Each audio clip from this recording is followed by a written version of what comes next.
වේදනාව දැනෙන කැම නිසා නෙවෙයි දත්වල සංවේදීතාවය නිසායි. විසඳුම නව සෙන්සිටිව් එක්ස්පර්ට් by සිග්නල්. තත්පර 30න් වේදනාවට සහනයක්. නැවත මතුවීම වැළැක්වීමට උපකාරී වේ. දත්වල සංවේදීතාවය නිසා ඇතිවන වේදනාව ඔබත් පරාජය කරන්න. නව sensitive expert by signal.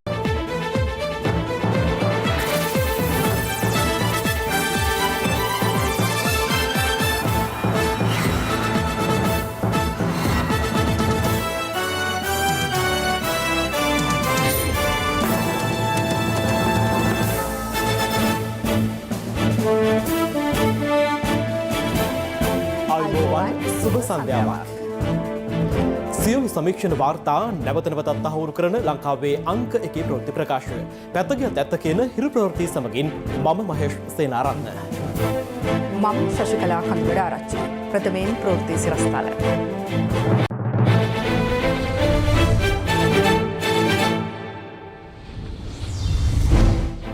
Covid ආසාදිත දින 20ක් වයසති බිලිඳෙක් ජීවිතක්ෂයට.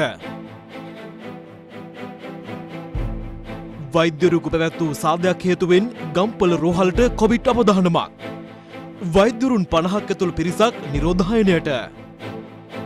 කොවිඩ් මර්ධන දේශීය පැණිය ලබා ගැනීමට සෞඛ්‍ය නිර්දේශ කඩ කරමින් කෑගල්ලට මහසෙනගක්. එවැනි තත්ත්වයක් ඇතිවීමට හේතු වගේම ඒ තත්ත්වය පාලනය කිරීමට හැකියාවක් නැතිබුණා නම් ඒ ගැන විමසලා කෑගල්ල ජ්‍යෙෂ්ඨ පොලිස් අධිකාරිවරයාගෙන් වාර්තාවක් ඉල්ලා තියෙනවා. අමරිකානු කොවිඩ් එන්නත බ්‍රිතාන්‍යයේ බෙදා හැරීම ඇරඹෙයි. පළමු එන්නත 90 හැවිරිදි කාන්තාවකට. දේශපාලන පළිගැනීම් කොමිසමේ පිටු 2000ක අවසන් වාර්තාව ජනපතිට. මෙරට විශ්වලතම සුළම් බලාගාරය තම්බපවණි ජාතික පද්ධතියට එක්වෙයි.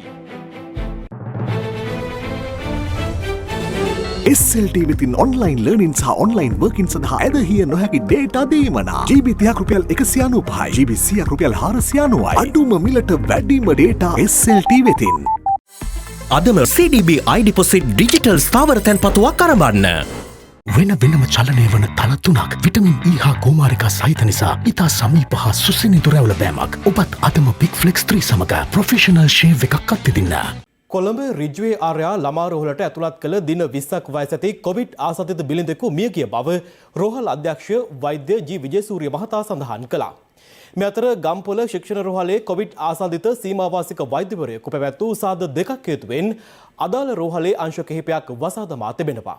මේ හේතුවෙන් විශේෂඥ වෛද්‍යවරුන් 2 දෙනෙකු ඇතුළු වෛද්‍යවරුන් 50 දෙනෙකු සහ හෙද කාර්ය මණ්ඩලයේ 19 දෙනෙකුද නිරෝධායනයට යොමු කෙරුණා. දවසේ පුවත. ගම්පොළ ශික්ෂණ රෝහලේ මෙම පශ්චාත් සීමාවාසික වෛද්‍යවරයාට COVID-19 වෛරසය ආසාදිත බවට හඳුනාගෙන ඇත්තේ පසුගිය 6 වනදායි. ඒ කරාපිටිය රෝහලට අනුයුක්තව සේවය කරන වෛද්‍ය ශිෂ්‍යාවක් වන ඔහුගේ බිරිඳට වෛරසය ආසාදන වී ඇති බවට තහවුරු වීමෙන් පසුව කළ PCR පරීක්ෂණයකදී කෙසේ වෙතත් ඔහු නොවැම්බර් 21 වනදා තම බිරිඳ අවසන් වරට හමු වී ඇති අතර පසුගිය 4 වනදා රෝහල් කාර්ය මණ්ඩලය වෙනුවෙන් සාද දෙකක් පවත්වා තිබෙනවා. ඔහු මෙම සාදය පවත්වා ඇත්තේ සිය සීමාවාසික කාල සීමාව අවසන් කර වෙනත් රෝහලක පත්වීම් ලබා පිටත් යාම නිමිති කරගෙනයි. රෝහල් කනිෂ්ඨ කාර්ය මණ්ඩලයට සහ හෙදහෙදියන්ට එම රෝහලේදීම සාදයක් පවත්වා ඇති අතර අනෙක් සාදය වෛද්‍යවරුන් වෙනුවෙන් පෞද්ගලික රෝහලක ශාලාවක පවත්වා ඇති බවයි රෝහල් ආරංචි මාර්ග සඳහන් කළේ. මේ හේතුවෙන් වෛද්‍යවරුන් ඇතුළු කාර්ය මණ්ඩලයේ පිරිසක් නිරෝධායනයට යොමු කර ඇති අතර ගම්පොළ ශික්ෂණ රෝහලේ හදිසි අනතුරු අංශය, බාහිර රෝගී අංශය සහ 6, 9 හා 5 යන වාට්ටු తాවකාලිකව වසා දමා තිබෙනවා. බෙහෙත් දාන්න ලොකු තුවාලයක්ද? අනේ පොඩි තුවාල වලට අද බෙහෙත් දාන්නේ ඔපිරිට වහලා. බෙහෙත් දෙන්නේ නැහැ කියලා කිව්වද? බාහිර ඔක්කොම ආරයි. කිසිම වගකීමක් නැතුව කරන වැඩවලින් ඉතින් ඩෙට්ටු ඔක්කොම අමාරුයි ඉතින්. සාධ්‍යයි මේකට. ඒක අරන් යන්න කියන පෙර මීට අමතරව එහි ප්‍රතිකාර ලබමින් සිටි ගැබිනිමවරුන් මහනුවර ජාතික රෝහල සහ පේරාදෙණිය ශික්ෂණ රෝහල වෙත මාරු කර ඇවීමටත් සිදුව තිබෙනවා. ගම්පොළ රෝහලේ සිදුවුණු සිද්ධිය පිළිබඳව සෞඛ්‍ය සේවකයන් ගණනාවකට මේ රෝගය වැළඳීමත් අපි බලාපොරොත්තු නොවන අවාසනාවන්ත තත්ත්වයක්. එවැනි එක්රැස්වීම, සාද ආදී පැවැත්වීම හරහා මේ රෝගය අපි අතරේ පැතිරෙන්න ඉඩ තියෙනවා. මේ ගැන සැලකිලිමත් වෙලා මේ කාලය තුල එවැනි කාර්යයන්ගෙන් වැළකී සිටීමට උත්සාහ ගැනීම වැදගත් වෙනවා.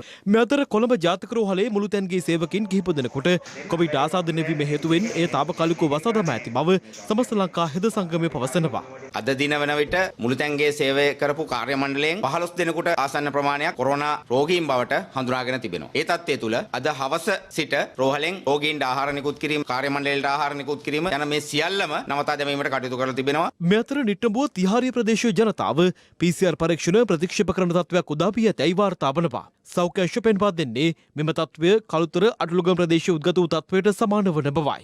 අපි ඊයේ දවසේ PCR කරන්න එන්න කියද්දී විරෝධයක් තිබුණා. අපි ක්‍රමවේදය සකස් කරා පල්ලි 14ක මෞලානා සමග සාකච්ඡා කරලා ඒ කොටස් වලට මේ සමතේ කරගැනීමේ ක්‍රියාමාර්ගය විශේෂයෙන්ම අපේ අවධානය යොමු වෙලා තියෙනවා යුනයිට් මාවත, වාරණපාර, දර්ගා මාවත, ගොඩැල්ල කියන ප්‍රදේශයටත්, හිජ්රා මාවත කියන ප්‍රදේශයටත් මේ ඒරියාවල අද විශේෂ සහයෝගයක් අපිට ලැබුණා. පොලිසිය නිතර සංචරණයේ දීමත් සමග බලාපොරොත්තු වෙනවා ඒ සහයෝගය ඉදිරියට ලබා දෙයි කියලා. නැත්තම් අපිට සිදු වෙනවා ඒ අවස්ථාවලදී නීතිමය ක්‍රියාමාර්ග යොදා ලබා ගැනීම. මේ අතර කොළඹ බෝධර ප්‍රදේශයේ පදිංචි දින 20ක් වයස ඇති බිලිඳෙකු රිජ්වේ ආර්ය ළමාරුහලට ඇතුළත් කිරීමෙන් පසු අද පස්වරු 4ට පමණ මියගොස් ඇති අතර එම බිලිඳාට කොවිඩ් වෛරසය ආසාදනය වී තිබූ බව රෝහල අධ්‍යක්ෂවරයා සඳහන් කළා. ඇතුළත් කරන අවස්ථාවේදීම ඒ දරුවා ඉතාමත්ම අසාධ්‍ය තත්ත්වයේ සිටියා. ඒ අනුව තදබල නියුමෝනියා තියෙන බවට සනාථ කරගත්තා. කෙසේ වෙතත් දරුවා ඒ අවස්ථාවේදීම දැඩිසත්චාර ඒකකයේ ප්‍රතිකාර සඳහා යොමු කරා. දැඩිසත්චාර ඒකකයේ හවස 4 දක්වා පමණ ප්‍රතිකාර ලැබුවා ඒ දරුවා. ඒ අතරතුරදී PCR පරීක්ෂණයක් කරා. PCR පරීක්ෂණයෙන් දරුවාට කොරෝනා සෑදී ඇති බවට සනාථ වුණා. ඒ වගේම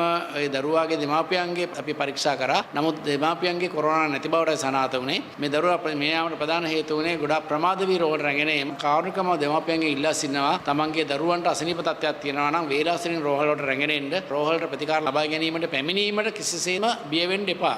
මේ අතර ගත වූ පැය 24 තුල මෙරටින් කොවිඩ් මරණ දෙකක් අලුතෙන් වාර්තා වුණා.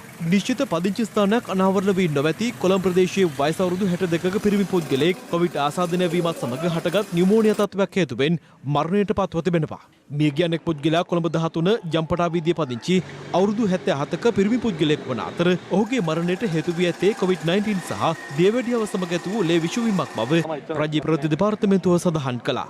මේ අතර අද පෙරවරුවේ අවසන් වූ පැය 24 තුළ වැඩිම ආසාදිතින් පිරිසක් වාර්තා වූයේ කොළඹ දිස්ත්‍රික්කයෙන් වන අතර එම ගණන 371ක්. ගම්පහ දිස්ත්‍රික්කයෙන් වාර්තා වූ නව ආසාදිතින් ගණන 102ක් වන අතර කළුතර දිස්ත්‍රික්කයෙන්ද නව ආසාදිතින් 64 දෙනෙකු වාර්තා වුණා. මීට අමතරව මහනුවරින් ආසාදිතින් 25 දෙනෙකු, නූරිල දිස්ත්‍රික්කයෙන් ආසාදිතින් 22 දෙනෙකු සහ අම්පාර දිස්ත්‍රික්කයෙන් ආසාදිතින් 51 දෙනෙකු ගත වූ පැය 24 තුළ වාර්තා වුණා.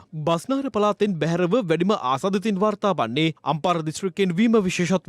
හම්බන්තොට දිස්ත්‍රික්කයෙන්ද ආසාදිතින් 46 දෙනෙකු වාර්තා වුණා. වසංගත රෝග විද්‍යාංශයේ දිගටම කියන කාරණේ තමයි එකට එකක් සම්බන්ධ නොවුණු පොකුරු මතු වුණොත් තමයි වෙන්නේ මේ සමාජ ව්‍යාප්තියක් දක්වා ගියයි කියලා කියන්න පුළුවන්. එන්නේ දැන් මේ දක්වා වාර්තා වෙන සියලුම රෝගීන් මුලින් ඇතිවෙච්ච මිනුවන්ගොඩ පොකුරත් එක්ක සම්බන්ධ කරන. ඒ යටතේ තමයි ඒ අය තාමත් කියන්නේ මේක සමාජ ව්‍යාප්තියට ගිහිලා නැහැ කියලා. විශේෂයෙන්ම මේ රෝගීන් දැන් වාර්තා වෙන්නේ සමාජය තුලින් තමයි. නිරෝධායන මධ්‍යස්ථාන ඇතුලෙන්වත් නෙමෙයිනේ මේ ඉන්නේ. අටලුගම රෝගීන් එන්නේ ගෙවල් ඇතුලේ ඉඳලානේ. ඒතකොට මේ නිවෙස් ඇතුලේ මිනිස්සු මිය යන්නේ අය සමාජ ජීවත් වෙන අතරතුරනේ. ඒ නිසා සමාජය තුල රෝගීන් ඉන්නවා. ලෝක සෞඛ්‍ය සංවිධානයේ මෑත කාලීනව තමන්ගේ නිර්වචන වෙනස් කළා. ලෝක සෞඛ්‍ය සංවිධානයේ අලුතෙන් දීලා තියෙන මාර්ගෝපදේශ අනුව අපි කොහෙද ඉන්නේ කියලා තාමත් වසංගත රෝග විද්‍යාංශය කියලා නැහැ. මේ අතර සේවක අයිතිවාසිකම් සුරක්ෂිත කරන ලෙස ඉල්ලමින් සහ පාලනාධිකාරියට විරෝධය පළ කරමින් 19 යනුව සුවසැරිය සේවකයින් අද රාජගිරිය සුවසැරිය මූලස්ථානයේ ඉදිරිපිට තවත් වෘත්තීය සංගම් කිහිපයක සහභාගීත්වයෙන් විරෝධතාවක නිරත වුණා. දැන් මෙතන ප්‍රශ්න ගැන අපිට කතා කරන්න අපිට දෙගොල්ලන් කියනවා යම් කිසි ඉල්ලීමක් කියනවා නම් තුමන් දීලා දෙන්න. තාවද ඉල්ලීමක් දුන්නා. මේගොල්ලෝ සාකච්ඡා නැත්නම් ඔව් පොඩ කෑනක ඉන්නකෝ. දැන් අපි ඉදිරිපිටම දෙන්න දැන් ඔයාලා මේකට විසඳුමක් දෙන්න පුළුවන්ද? අපිට ලිඛිතව දෙන්න කියලා. ඔරු කියන්නකෝ. පාරවල් කේස් වලට ගිය මිනිස්සු ජීවිතය වෙනුවෙන් කන්න බොන්න නැතුව අපි ලෙඩ්ඩුත් එක ගැටිලා පුදුම අපහසුතාවයකට පත් වෙනවා. රෝහල් වලට ගියාම ඉටරේ යනුන් ඇඳගෙන කිසිම ආරක්ෂිත පහසුකමක් නැතුව තමයි ලෙඩ්ඩු අරගෙන ඒ තැන් වලට යන්නේ. ඒ ප්‍රශ්න ටික කිව්වා කියලා තමයි අද මේ වෙනකොට අපි තුන්දෙනාව රස්සාවෙන් එළියට දාලා තියෙන්නේ. අපි කියන්නේ ජනාධිපතිතුමාට මේ සේවය රජයට ගන්න. අපේ එක මිල්ලි මෙච්චරයි. මේ අතර කොවිඩ් ව්‍යාප්තිය හමුවේ ග්‍රාමීය මට්ටමින් රාජකාරී කිරීමේදී අවම පහසුකම් යටතේ කටයුතු කිරීමට සිදුව ඇති බවට ශ්‍රී ලංකා ග්‍රාමීණධාරී සංගමය පවසනවා. මිලි ලීටර් 50ක සැනිටයිසර් ද්‍රව්‍යයකින් මාස 6ක් කාලයක් තමන්ගේ ආරක්ෂාව තහවුරු කරන්න සිදු වෙලා තියෙනවා. මාස 4 5කින් මාස 5ක් 6ක් මේ රාජකාරී කරන්න සිදු වෙලා තියෙනවා. දෙවැනි අධීරයේදී කොවිඩ් සමහර විට ආරක්ෂිත ඇඳුම් කඩලා ලැබිලා නැහැ. අද මේ වෙනකොට මහනුවර දිස්ත්‍රික්කයේ දැඩි අනාරක්ෂිත තත්ත්වයට පත් වෙලා තිබුණත් මහනුවර දිස්ත්‍රික්කයේ රාජකාරීන් ග්‍රාමවලධාරීන් කිසිවෙකුට මේ වතුර සෞඛ්‍ය ආරක්ෂිත ඇඳුම් කඩලා ලබා දීලා නැහැ. මේ අතර හුදකලා කර ඇති දෙමටගොඩ මිහිඳුසැන්පුර මහල් නිවාසවල පදිංචිකරුවන් පිරිසක් දෛනික කටයුතු සිදු කරගෙන යාමට අවකාශ ලබා දෙන සිල්ලමින් විරෝධතාවක නිරත වුණා. PCR කරාම එක පොසිටිව් එක්කෙනෙක් මේකේ නැහැ. පොසිටිව් ඒවා ඇරලා තියෙනවා. පොසිටිව් නැති ඒවා මාසකමාරක් තිස්සේ වහලා තියෙනවා. ඒකත් කමන්නේ නැහැ කෙනෙක්. එක්ක අපිට සාහන දෙන්න ඕනේ නැත්නම් ඒ රස්සාවල් කරන මිනිසුන්ට රස්සාවල් කරන්න දෙන්න තැනක් හදලා දෙන්න ඕනේ. මේ අතර ඇමරිකාවේ නිෂ්පාදිත කොවිඩ් මර්ධන එන්නතක් වන ෆයිසර් එන්නත අතදා බැලීම් වලින් පසු ලෝ ප්‍රථම වරට 90 දී අයර්ලන්තයේ කාන්තාවකට ලබා දෙනු ලැබුවා. එම එන්නත බ්‍රිතාන්‍ය තුළ ලබා දීම ආරම්භ කරමුණුයි. අයර්ලන්තයේ එනිස්කිලාන් ප්‍රාන්තයේ පදිංචි මාග්‍රට් නිකන් වෙත මෙම එන්නත ලබා දී ඇත්තේ ක්‍රොවෙන්ට් විශ්වවිද්‍යාල රෝහල තුලදී. තවත් සතියකින් 91 වන උපන්දිනය සැමරීමට නියමිත ඇය එන්නත ලබා ගැනීම ඇය ලැබූ වරප්‍රසාදයක් බව සඳහන් කර තිබෙනවා. හෙට සිට මෙම එන්නත බ්‍රිතාන්‍ය තුල බෙදා හැරෙන අතර වයස අවුරුදු 80ට වැඩි පිරිස් සහ සෞඛ්‍ය කාර්ය මණ්ඩලය මෙන්ම වෛරසයෙන් වැඩි අවධානමක් පවතින පුද්ගලයන් හට ෆයිසර් බයෝඑන්ටෙක් එන්නත පළමුව ලබා දීමටයි බ්‍රිතාන්‍ය තීරණය කර තිබෙන්නේ. I thought it was a joke, to tell you the truth, to start with. I couldn't believe it, but I'm happy it's happened, and now I've done it, and hopefully it'll help other people to come along and do as I did, try and do the best to get rid of this terrible thing. Yes. Kegalle Dhammika Bandara වෙද මහතා විසින් නිපද වූ Covid ඖෂධය නොමිලේ ලබා දෙන බවට ප්‍රචාරය කිරීමත් සමග අති විශාල පිරිසක් අද කෑගල්ල උඩුමාගම ප්‍රදේශයට පැමිණ සිටියා. මෙහිදී ජනතාව නිරෝධායන නීති රීති කඩ කරමින් හැසිරීම නිසා දැඩි අර්බුදකාරී තත්ත්වයක්ද හටගත්තා.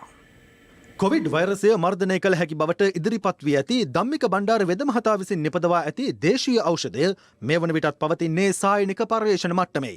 කෙසේ වෙතත් අදාළ ඖෂධය නොමිලේ ලබා දීම ධම්මික බණ්ඩාර වෙද මහතාගේ මූලිකත්වයෙන් කෑගල්ල උඩුමාගම කාලිමෑණියන්ගේ දේවාල පරිශ්‍රයේදී අද සිදු කෙරුණා. ඒකට අගෞරව නොකර අකමැතිනම් පානය නොකරින්. කැමති සියලුම දෙනාට මම හිතනවා අද දවසේ ලැබෙයි 4 දෙනාගේ සිට 6 දෙනෙක් දක්වා සිටින ගෙදරකට ඇති තරමට තමයි අපි මේ අද ඖෂධ දෙන්නේ. ගෙවල් 500ක් උදෙසා තමයි අද අපි මේ පානය මුල්වරට දෙන්න ලෑස්තිලා කරලා තියෙන්නේ. ඉතින් මගේ ඉල්ලීම එක ගෙදරකින් එක් අයෙක් පමණක් ඇවිදilla මේ ඖෂධය ලබා ගන්න හැටියට. ඖෂධය ලබා ගැනීම සඳහා උඩුමාගම ප්‍රදේශයට අති විශාල පිරිසක් පැමිණ සිටියේ මෙලෙසයි.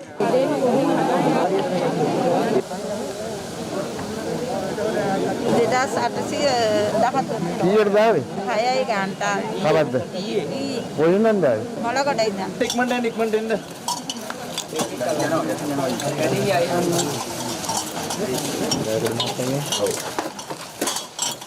මෙහිදී සමාජ දුරස්ථ භාවය ඇතුළු සෞඛ්‍ය මාර්ගෝපදේශ නොතකමින් ජනතාව කටයුතු කරන ආකාරයද දක්නට ලැබුණා.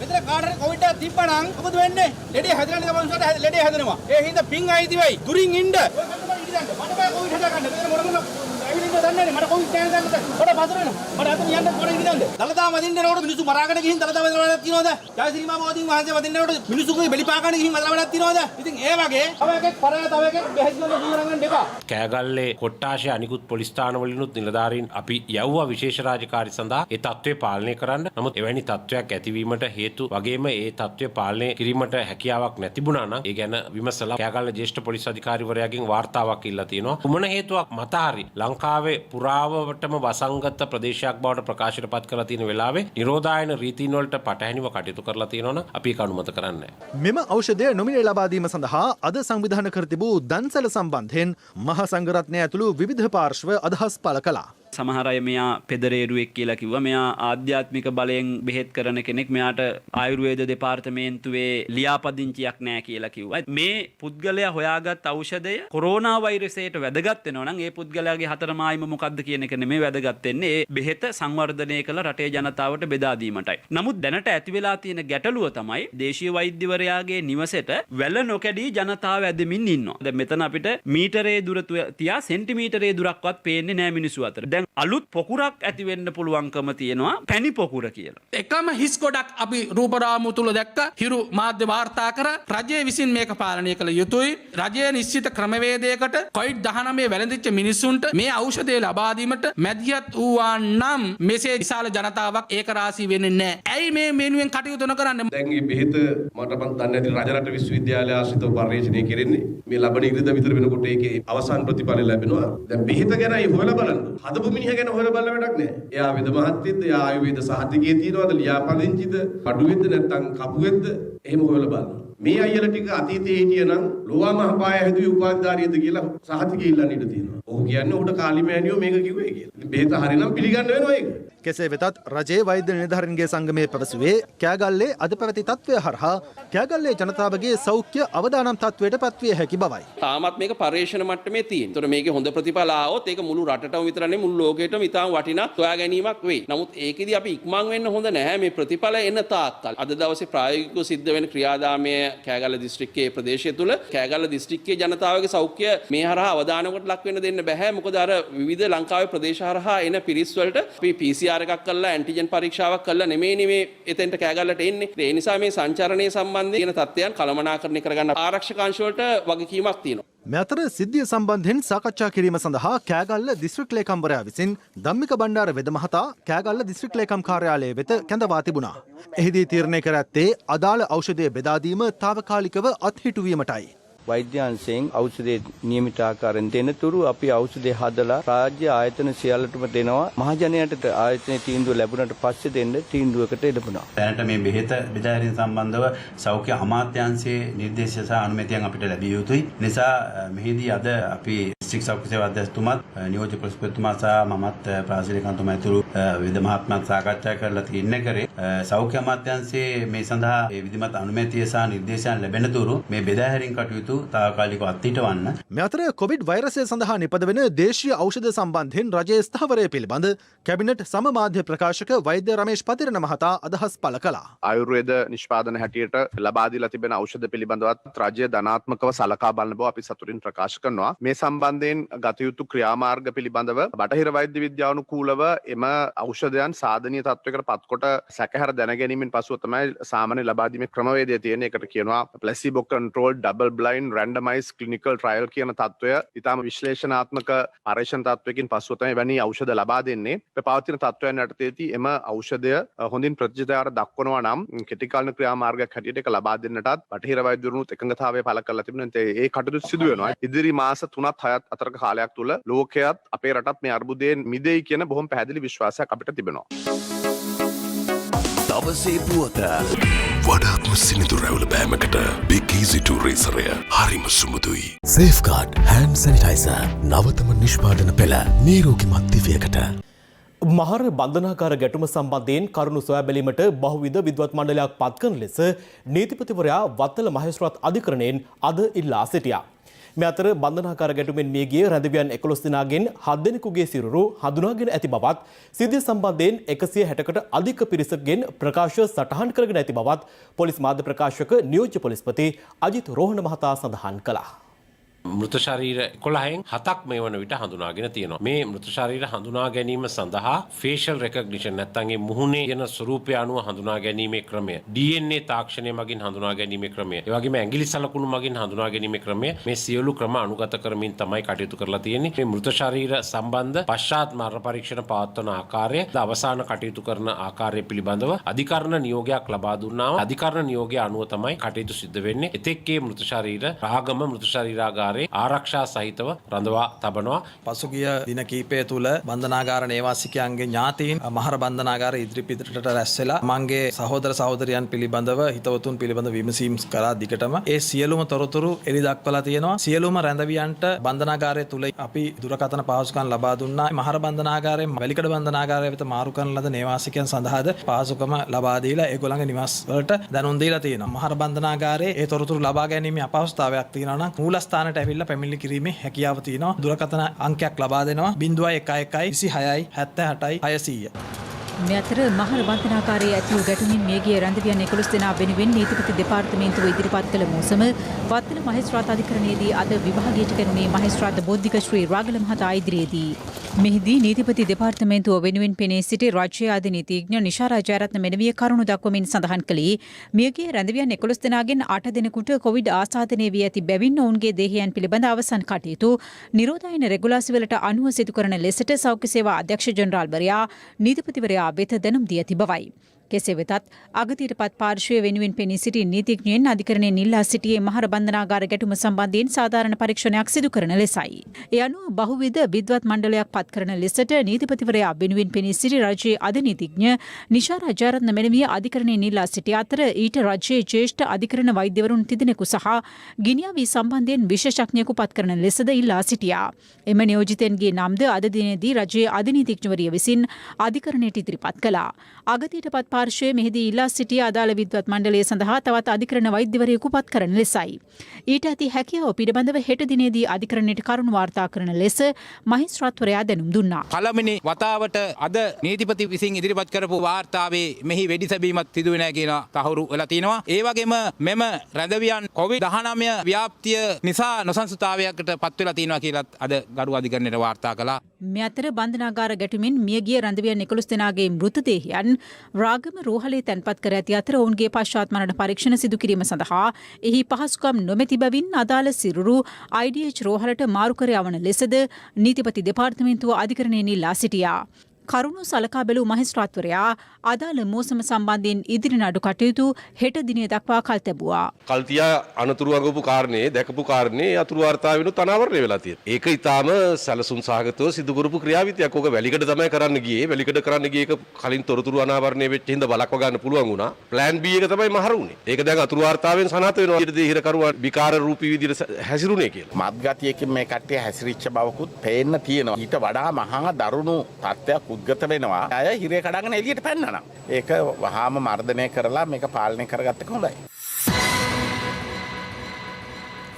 ලක්රජයේ පළමු සුළං විදුලි බලාගාර උද්‍යානය තම්බපවනී අද අග්‍රාමාත්‍ය මහින්ද රාජපක්ෂ මහතාගේ ප්‍රධානත්වයෙන් විවෘත කෙරුණා. මෙමගින් ජාතික විදුලි බල පද්ධතියට එක් කෙරෙන ධාරිතාව මෙගාවෝට් 103.5ක්. මන්නාරම වෙරළ තීරයේ කිලෝමීටර් 13ක් පුරා පැතිර ඇති මෙම විදුලි බලාගාරය මෙරට විශාලතම සුළං විදුලි බලාගාරය දෙවනවා. මෙරට භූගෝලීය පිහිටීම අනුව නිර්ත දිග මෝසම් සුළම් ප්‍රවාහය සහ ඊසාන දිග මෝසම් සුළම් ප්‍රවාහ දෙකම මෙම ප්‍රදේශය ආශ්‍රිතව හමා යෑම තම්බපවනී විදුලි බලාගාර උද්‍යානය මෙහි පිහිටුවීමට මූලික හේතුව වී තිබෙනවා. අමරිකානු ඩොලර් මිලියන 135ක වියදමකින් 2014 වසරේදී ආරම්භ කෙරුණු මෙම ව්‍යාපෘතිය රජයට අයත් පළමු සුළං බලාගාරයයි. මෙම විදුලි බලාගාරය සඳහා යොදා ගන්නා එක් සුළං පෙත්තක් මීටර 62ක දිගකින් යුක්ත වන අතර ඒවා ප්‍රවාහනය සඳහා විශේෂිත වාහන ආනයනය කිරීමට සිදු වුණා. මෙම සුළං පෙති 3 බැගින් සවිකල කුළු 39ක් පළමු අදියරේදී ඉදිකරනු ලැබුවා. තම්බ පවනී සුළං විදුලි බලාගාරය හරහා විදුලි ඒකකයක් රුපියල් 8ක් වැනි අඩු මුදලකට නිෂ්පාදනය කිරීමේ හැකියාව පැවතීමත් විශේෂත්වයක්.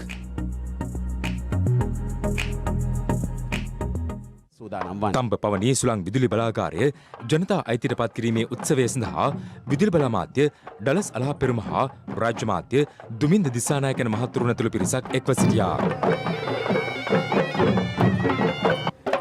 ලංකාවේ ප්‍රථම සුළං විදුලි බලාගාර උද්‍යානය ජාතියට දිළින කිරීම සඳහා වන සමරු පළකිය නිරාවරණය කරන අවස්ථාව දේශපාලඥයෙකුට විතරක් නෙවෙයි ඕනෑම මිනිස්සෙකුට ජීවිතයේ තියෙන පුළුවන් සතුටක් තමයි යමක් පටන් අරගෙන අවසන් කිරීම. මට මතක් වෙනවා 2008 තරම් ඈතදී මඩු දේවස්ථානයට යන පාර හදලා මඩු මංගල්‍ය වෙනුවෙන් රටේ നാයකයා විදියට මම එන්න හදනකොට මට කිව්වා මෙහාට එන්න ඕන නම් LTT එකේ නායක ප්‍රභාකරගෙන් අවසර ගන්න ඕන කියලා. ඒතරෝනේ දෙදා මම ජනාධිපතිවරයා මඩුපල්ලියට එන්නත් ත්‍රස්තවාදීන්ගෙන් අවසර ගන්න ඕන යුගයක් අපිට තිබුණා. මම එදා බොහොම පැහැදිලිව කිව්වා මේ රටේ සෑම උත්තරේ සිට දකුණටත් නැගෙනහිර සිට බටහිරටත් නිදහසේ යන්න පුළුවන් යුගයක් නිර්මාණය කරලා තමයි මඩු පල්ලියට මම එන්නේ කියලා. කිසිම අවස්ථාවක අපි විදුලිය කප්පාදු කළේ නැහැ. ඒ නිසා කිසිදාන් විදුලි නොදුටු ඈත පිටිසර ගම්මාන සංවර්ධන මාවතට ගෙනෙමින් විදුලි බලය ලබා දෙන්නට අපට හැකි වුණා. එදා හිටපු විරුද්ධ පක්ෂයෙන් මට කිව්වේ මේ විදුලිය කන්නද කියලා. මම කිව්වා මේ විදුලිය දුන්නම කර්මාන්ත ඇති වෙයි. ඒ හැම කර්මාන්තය තුලින්ම මිනිසුන්ට කන්න ටික ලැබෙවි. ඒකින්ද මේ විදුලිය අපි දෙන්නේ කෑම කන්නද. 2015 බලයටපත් වුණු ආණ්ඩුවට ජනතාවට අඛණ්ඩව විදුලිය සැපීම ගැන විධිමත් වැඩපිළිවෙලක් තිබුණේ නැහැ කිව්වොත් ඒක නෙවෙයි. ඔවුන් වෙනසකට කළේ අපෙන් පලිගත්තා. ඒ හේතුව නිසාම අපිට ඉදිරියේදී විදුලි බල හිඟයකට මුහුණ දෙන්න සිදුවෙන්න ඉඩ තිබුණයි කියලා විදුලි බල මණ්ඩලය අපිට කියනවා. එම අභියෝගයට මුහුණ දෙන්න අපි දැනටමත් විදුලි බලාකාරය ඉදි කරමින් පවතින. ඔය දන්නවා ජනාධිපති ගෝඨාභය රාජපක්ෂ මැතිතුමාගේ සෞභාග්‍යයේ දැක්මේ ප්‍රතිපත්තියක්. ඒ ජනතා අපේක්ෂාවන් ඉටු කරන්න අපි ලෑස්ති. පසුගිය කාලේ අපිට විවිධ අවලාද නගමින් සිටි අයට අපි මතක් කරන්න කැමැති. අපේ ක්‍රමය පරිගැනීම නොවේ රටට වැඩ කිරීම. මහා මාර්ග ප්‍රවාහන සහ තවත් රාජ්‍ය අමාත්‍යාංශ දෙකක් සම්බන්ධයෙන් වන අයවැය කාරක සභා අවස්ථා විවාදය අද පැවැතුණා. ඒ පිළිබඳ තොරතුරු ඇතුළත් මැති සභේ විශේෂාංගය දැන්.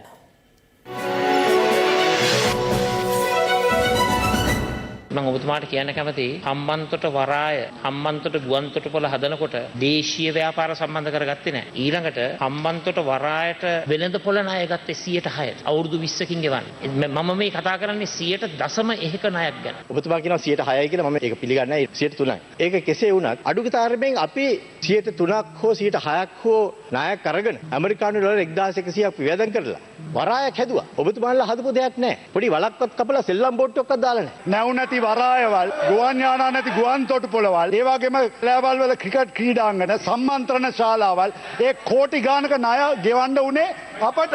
ඒක තමයි කැබිනට් මණ්ඩලයේ තීන්දුවක් කරන් තියෙනවා. අධිවේගී මාර්ග ටික මහා භාණ්ඩාගාරයේ ලේකම්තුමා යටතේ කොම්පැනියක් හදන්න යනවා කියලා. මේක පට්ටපල් හොර වැඩක් කරන්නේ. අර ඇමතුමා රාජ්‍ය වතු සංස්ථාවේ තමුන්නාසේගේ ඥාතීන්ට තමුන්නාසේ ලබා දුන්නේ වෙන මොකක් හරි අහන්නකෝ. මේ ඥාතීන්ට දෙන එක හොඳයි චීනුන්ට දෙනවට වඩා. ඔයාලා මේක දෙන්නේ චීනුන්ට. අපි දැක්කා සෞඛ්‍ය ඇමතුමුතුමියයි රාජ්‍ය සෞඛ්‍ය ඇමතුමුතුමයි එක්තරා පැණියක් බීලා පෙන්නවා කොරෝනා වසංගතයට හොඳද නැද්ද කියන කාරණේ කියනවා. එයාලා බීලා ඒ වෙළඳ ප්‍රදර්ශනය මේ රටේ සමාජගත කරනවා. ඒකට කියන්නේ ධම්මික පැණිය. දැන් අද ඒ ධම්මික පැණිය බොන්න ගිහිල්ලා විශාල මාර්ග තදබදයක් තිබෙනවා. හරිද සාක්ෂියට එකව රට ගැන හිතනවා නම් Tamanට ඡන්දේ දුන්න ජනතාව ගැන හිතනවා නම් මේ වෙලාවේ මේ ඔය පැණිය හොඳද බලන්න මුලින්ම. එහෙම හොඳ නම් මේ චමින්ද මන්තුමා අර හල්පේ ගහලා තිනවා රන්මාවත් කියලා හල්පේ දිබුල් ගත්ත යන පාරේ බෝඩ් එක මචං උඹේ. තාම පාර නෑ පොයින්ට් ඔෆ් ඕඩර් එකක් නෙමෙයි. මගේ ඉතින් කියන්නේ නෑ අර පළාත් මාර්ගයේ යාබද තියෙන කාර්යය කියනවා ලොක්ක නැගිට්ටොත්. හරි. අද පැණි ගන්න ගිහලා මිනිස්සු මහා පාරේ මැරෙන තැනටපත් වෙලා. එතුමා මේ ධම්මික පැණියක් කිය දේශීය ඖෂධයකට අපහාස කරනවා. හැබැයි අලි එළවීමේ මන්ත්‍රය විපක්ෂ නායකතුමා කියනකොට අප්පුඩි ගහනවා. අලි එළවන එක ඒක විද්‍යාව. අපේ ඒක මිත්‍යාව. දන්නේ නැති දේවල් කරන්න යන්න එපා අද්දේයනි. මේ කඩේ යන්න උදට රෙදි ඇඳගෙන ඔළුවෙන් හිටගෙන කඩේ යන්න එපා. ආණ්ඩු පක්ෂයෙන් කියනවා විපක්ෂයට ඇඟිලි දික් කළා මුන් හොරු කියලා. විපක්ෂයෙන් ඇඟිලි දික් කළා ඔය පැත්තට කියනවා මුන් හොරු කියලා. මේ දෙගොල්ලොම ඉන්නකම් මේක නම් කරන්න හම්බෙන්නේ නැහැ. දේශපාලන පලිගන්නවා කියන්නේ උඳ වැඩත් නවත්තනවා නරක වැඩත් නවත්තනවා. පෞගේ කාලේ දේශපාලන පලිගත්ත විදියේම මහින්ද රාජපක්ෂ ජනාධිපතිතුමා වතුකරේ පටන් ගත්ත වැඩවලුත් නවත්තුවා. ඒ වගේම විපක්ෂයෙන් කිව්වා කොවිඩ් ඉඳන් කොළඹ දිස්ත්‍රික් කොල්ලා ජනතාව අසහරණ වුණා. ඒ වගේම තමයි දුමින්ද සිල්වා මන්දිතුමා කොළඹින් ඉන්නකොට ගොඩාක් විශාල වැඩ කරා. එතුමාත් යාපාලන ආණ්ඩුව සිරකතල දැම්මා. ඒ වගේම තමයි යාපාලන ආණ්ඩුව කාලේ වැඩ ටික උනේ. මහා මාර්ග අමාත්‍යාංශයේ සියලු කොන්ත්‍රාත් කාර්යක්ෂමතාවලදී ක්‍රියාත්මක වුණේ කැන්ඩි කන්ස්ට්‍රක්ෂන් කියන සමාගමකින්. අපි අහන්න කැමති කවුද මේ කැන්ඩි කන්ස්ට්‍රක්ෂන් කියන සමාගමේ අධ්‍යක්ෂකවරු හැටියට කටයුතු කළේ කියලා. මේ කැන්ඩි කන්ස්ට්‍රක්ෂන් කියන සමාගම ඔබතුමාගේ පවුලේ ඥාතීන්ට ඉතාම සම්බන්ධ සමාගමක්. කැන්ඩි කන්ස්ට්‍රක්ෂන් කියන සමාගමක් ගැන කතා කරුවා. මම එහෙම දෙයක් ගැන දන්නේ නැහැ. ඔබතුමාගේ ඉල්ලීමක් කරනවා. ඒකේ අධ්‍යක්ෂක මණ්ඩලයේ නම් ටික පාර්ලිමේන්තුවට ඉදිරිපත් කරන්න කියලා. මේවා පට්ටපල් බොරු. සාමාන්‍යයෙන් පළවෙනි වතාවට පාර්ලිමේන්තුවට ආවම අන්තිම පේලේ ඉන්නට ලියලා දෙනවා මොනවද කියන්නේ. මම ඔබතුමා ගැන අනුකම්පා කරනවා. මොකද අපිත් ආපු කාලේ අපිට ඔක කොතරත් එක දුන්නා. මම ඔබතුමාගේ නම දන්නෙත් නැහැ. බා උත්තර දෙන්නම්. බා උත්තර දෙන්නම්. උත්තර දෙන්නම්. අපතර සිකියුරිටි නැද්ද? උත්තර දෙන්නම්. මම මේ පාර්ලිමේන්තුවේ විතරක් නෙවෙයි ලෝක පාර්ලිමේන්තුවේ වාර්තාවක් තියලා තියෙනවා. මොකද්ද? මම මේ පාර්ලිමේන්තුවේ මෙතන නැගිටලා මගේ බැංකුවල තියෙන සල්ලි ගාන මං හෙලි කෙරුවා. කොයි മന്ത്രിවරයාටද පුළුවන් තමන්ගේ බැංකුවේ තියෙන සල්ලි හෙලි කරන්න? අපි මේ තුත්තිටි ගසල්ලල්ලා ආපු වෙන්නේ නෙවෙයි. හරිද? මං අභියෝග කරනවා ආණ්ඩු පක්ෂයේ മന്ത്രിවරුන්ට තමන්ගේ බැංකුවල තියෙන සල්ලි හෙලිදරව් කරන්න කියලා. පුළුවන්ද? නැගිටලා හෙලි කරන්න. ආන්න මහලේකම්ගෙන් කවුද වත්කම් බැලකම් ප්‍රකාශන අපි මේ වෙනකොට දීලා තියෙන්නේ. හොඳයි බොහොම ස්තුතියි. බොහොම ස්තුතියි. පාර්ලිමේන්තුවේ නැගිටලා බං කිව්වා වගේ හෙලි කරන්න කියලා බක් කියන්නේ. මම කියන්නේ කිරියල්ලමතුමාට මම ගොඩක් ගරු කරනවා. අපි හිටපු සංවිධායක අද විපක්ෂයේ සංවිධායකතුමා මේ බොරු අභියෝග දාන එක බොරු වැඩ. ඉන්කම් ටැක්ස් ගෙවන අය වත්කම් ප්‍රකාශ ඉදිරිපත් කරලා පාර්ලිමේන්තුවේ ඉන්න අනිවාර්යෙන් දාන්නේ මුදල් හොරකම් කරපු මිනිහා ඉතින් account එකේ දාන තියාගන්නේ නැහැ.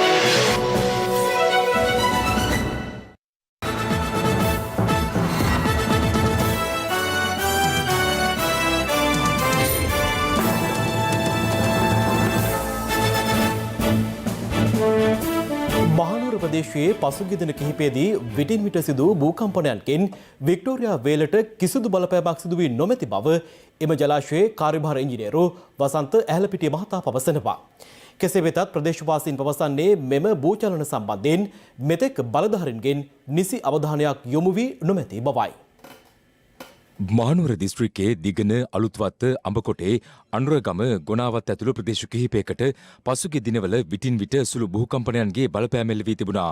පසුගිය අගෝස්තු මාස 29 වනදා පළමුවරට මෙම භූකම්පන තත්ත්වයක් මහනුවර ප්‍රදේශයෙන් වාර්තා වූ අතර ඉන් අනතුරුව සිදු වූ භූකම්පන අතුරින් එක් කම්පනයක් පමණක් මහකනදරාව හා පල්ලකෙලේ භූකම්පන මානයන්ගේ සටහන් වී තිබුණා.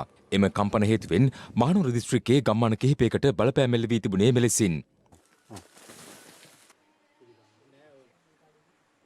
අඩු අහලේ තියෙන මගේ දුපුපු වගේ තංග ඇඟට වැටුණා හෙල්ලීමක්. පොළොව දැන් සෙරපු නැතුව ඉන්නකොට පොළවෙන් දැනුණා මම හෙල්ලුණා. දෙක කීසර මේක දැන්නලා තියෙනවද? මට දැන් ඔය දැනුනේ තුන්වෙනි අවස්ථාව. අපි මහත්තයද කවුරු වහරේට පැන්නා කියලා. එකපාරට වහල ලොකුම ගැහෙන්න ගත්තා. එකපාරට මෙහෙම නිකන් අර මුහුදු රැල්ල වගේ නිකන් ගැස්සෙන ගතියක් දැනනවා. ජලාශයෙන් වට වෙලා තියෙන හින්දා කිඳා බැස්සමක්වත් එයිද කියලා බයයි. එකපාරටම ශබ්දයක් ආවා. මාව උඩ ගියා වගේ. අර ඇයට නිදිය ගත්තත් උදේට නැගිටීද කියලා බය තමයි තියෙන්නේ. ආයේ 40ට විතර ලොකු සද්දයක් වුණා. ඇඳ ඇවිල්ලා ලොකුවට හැල්ලුණා. හැලුණ පස්සේ මං හිතුවා ඇඳ කඩාන වැටුණාද කියලා. නමුත් ඇඳ නෙවෙයි.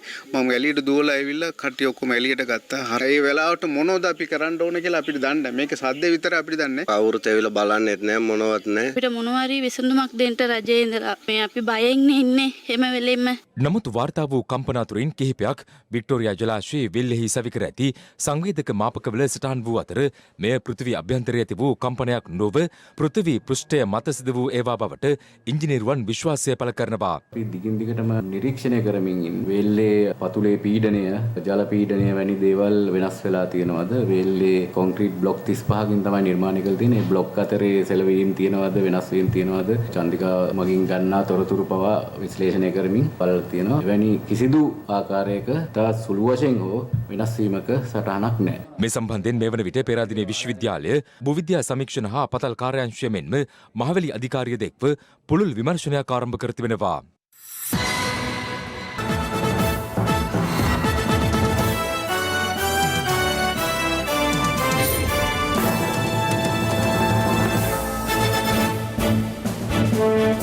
දැන් තවත් දේශීය පුවත් කිහිපයක් සමගින් රටවටා හිරෝ. රටවටා හිරෝ.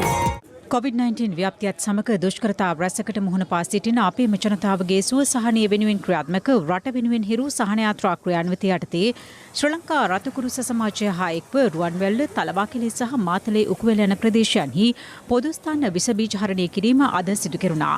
මේ අතර බත්තරමුල්ල සෞඛ්‍ය වෛද්‍ය නිලධාරී කාර්යාලය වෙත ආරක්ෂක ඇඳුම් සහ මුව ආවරණ කට්ටල ලබා දීමද මිලෙස සිදු කෙරුණා. යහපාලන රජය සමයේ සිදු දේශපාලන පරිගැනීම් සම්බන්ධයෙන් විමර්ශනය කිරීම සඳහා පත් කළ ජනාධිපති විමර්ශන කොමිෂන් සභාවේ අවසන් වාර්තාව ජනාධිපති ගෝඨාභය රාජපක්ෂ මහතා වෙත අද බහර දෙනු ලැබුවා. කහවත්ත නුගවැල ප්‍රදේශයේ පදිංචි ලියුකේමියා තත්ත්වයෙන් දැඩි ලෙස රෝගී වී සිටින මවක් ඇතුළු පවුලේ සමාජිකයන් පටිගත කළ වීඩියෝක් මේ දිනවල සමාජ මාධ්‍ය සංසරණය වන අතර එමගින් ඔවුන් පවසන්නේ තමන් දැඩි ආර්ථික අර්බුදයකට පත්ව ඇති බවයි. ජීවත් වෙන්න විදිහක් නැහැ. ඒ නෝන ගොඩක් අසනීප වෙලා ඉන්නේ. ඉන්න තැනකුත් නැහැ. අපිට කරදර කරනවා. ගේ අපිට යන්න තැනක් නැහැ. අවුරුද්දක් තිස්සේ මගේ දරුවා මට පාසල් ලැබා ගන්න විදියක් නැහැ. සල්ලි නැති නිසා. ඉතින් ඉස්සරහට තවත් ජීවත් වෙන්න බෑ අපිට. ඒ නිසායි අපි මේ තීරණය ගත්තේ. ආත්මයක් කම්පී අපිට ජීවත් වෙන්න. ත්‍රිකුණාමලයේ සිට නුවර දෙසට දහවන යමින් තිබූ සිමෙන්ති පටවාගත් ලොරි රථයක් ත්‍රිකුණාමලයේ තඹලගමුව ප්‍රදේශයේදී ත්‍රිරෝද රථයක ගැටී සිදු වන අනතුරින් ත්‍රිරෝද රථයේ ගමන්ගත් දෙදෙනෙකු එම ස්ථානයේදීම ජීවිතක්ෂයට පත් වී තිබෙනවා.